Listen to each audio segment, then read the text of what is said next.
to Kearsarge Valley Magazine. I'm joined by a face you probably remember. We talked to him a couple of months ago, and he's back, and we're actually here at his home, Don Wright. Don, thank you for having us here. Well, thank you for coming.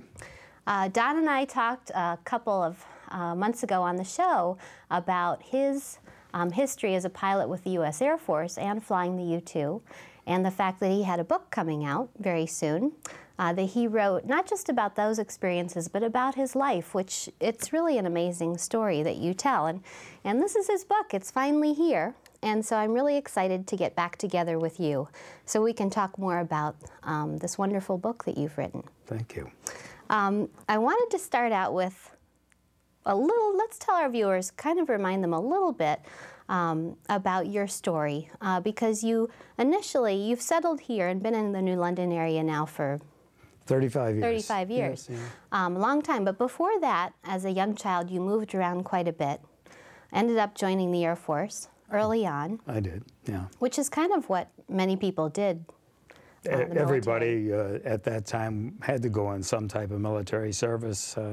The draft was very active, so we all went, and I looked forward to it.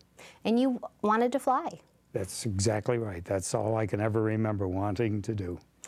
And so after being in the Air Force for some time, the opportunity to fly the U-2 came about? Well, it did. I went through pilot training. I enlisted and worked as a mechanic for a couple of years and flew, went to pilot training and flew F-86 fighters, and my basic job was as an instructor pilot in the T-33 and the T-38, T-37. And I was invited to join the U-2 organization. And the pilots that had been flying it had been flying it for 10 years, and they were moving up to the SR-71, which is the most amazing airplane in the world. It's a Mach 3 reconnaissance airplane, and they needed that reconnaissance experience. And so they asked me to fill in the slot of the U-2, and I did. Did you jump at it? Were you reluctant? How'd you feel? I was honored to be selected, and I guess you could say I jumped at the opportunity, yes. Yeah, and Polly, I came home and she said, whatever you want to do. Wow. That's your wife. We should tell our viewers. This is true. Your Polly, lovely wife. My wife, yes. Of many years. Yes. We've been married 47 years now. So. Wow. And we have 3 sons. And how long with the U-2 were you a pilot? I was just under 2 years with the U-2. And there's been less than 1,000 pilots that have ever flown the U-2. Yeah. I was the 192nd pilot, and that's all looking backwards. Going forwards, it wasn't very important. Right. And then after that, American Airlines. Yes, yeah. That I always say that the Air Force was my adventure. Yes. And American Airlines was a very fine job. And then here, which we're lucky to have you. Well, thank you. I want to talk a little bit about the title of the book, Life is a Piece of Cake. And I know you have a couple of stories about that. Tell me initially how that came to mind as the title of the book. I think it's an expression that we've all heard. The time that seemed very important to me was when I graduated from Wentworth Institute. We had a little party that night, but the next morning I was due to take the Navy NAVCAD test, and that's to be a Navy pilot. I went with 3 of us, to take the test down at Weymouth Naval Air Station.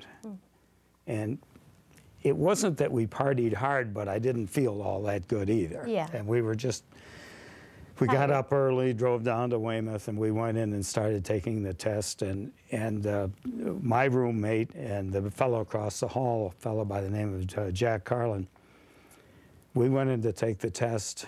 And a friend of ours, who had been a Marine fighter pilot during the Second World War, had invited us for lunch at the Officers Club, and we came back from that, and there were 2 lists on the door.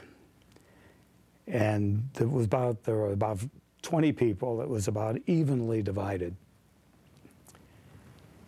And I looked up there, and Jim and I, my roommate, were on one list, and Jack was on the other. And I said, "Oh, darn, I bet you Jack failed. How in the world how are we going to get back?" Because he drove.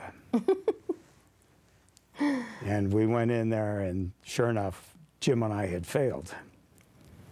And I had been told that this test was a piece of cake. I really wasn't feeling well. I hadn't prepared. And I just went out of there and I said, "I think I know what piece of cake means. It means it's tough but doable." Did that seems like it sort of became a life expression for you in some ways. It has indeed. There's a part in the book that I hope you'll read to our viewers where you use that phrase and what I think is an incredible moment. So if you'll read some of that for us. Did you want me to start right about there? Yeah, sure. Okay, I thought, it's now or never. With a slight hesitation and a quick upward thought, I stop-cocked the engine, which means to shut it down.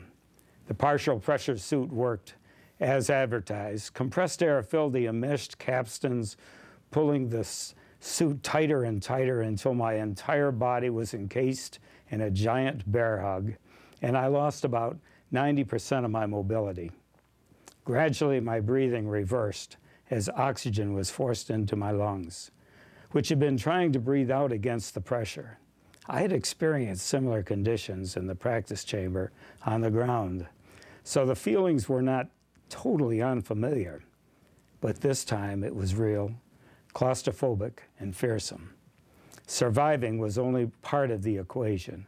I also had to think and fly the aircraft, and in order to relight the engine, I had to glide to a much lower altitude, to a place where there was enough oxygen for restarting.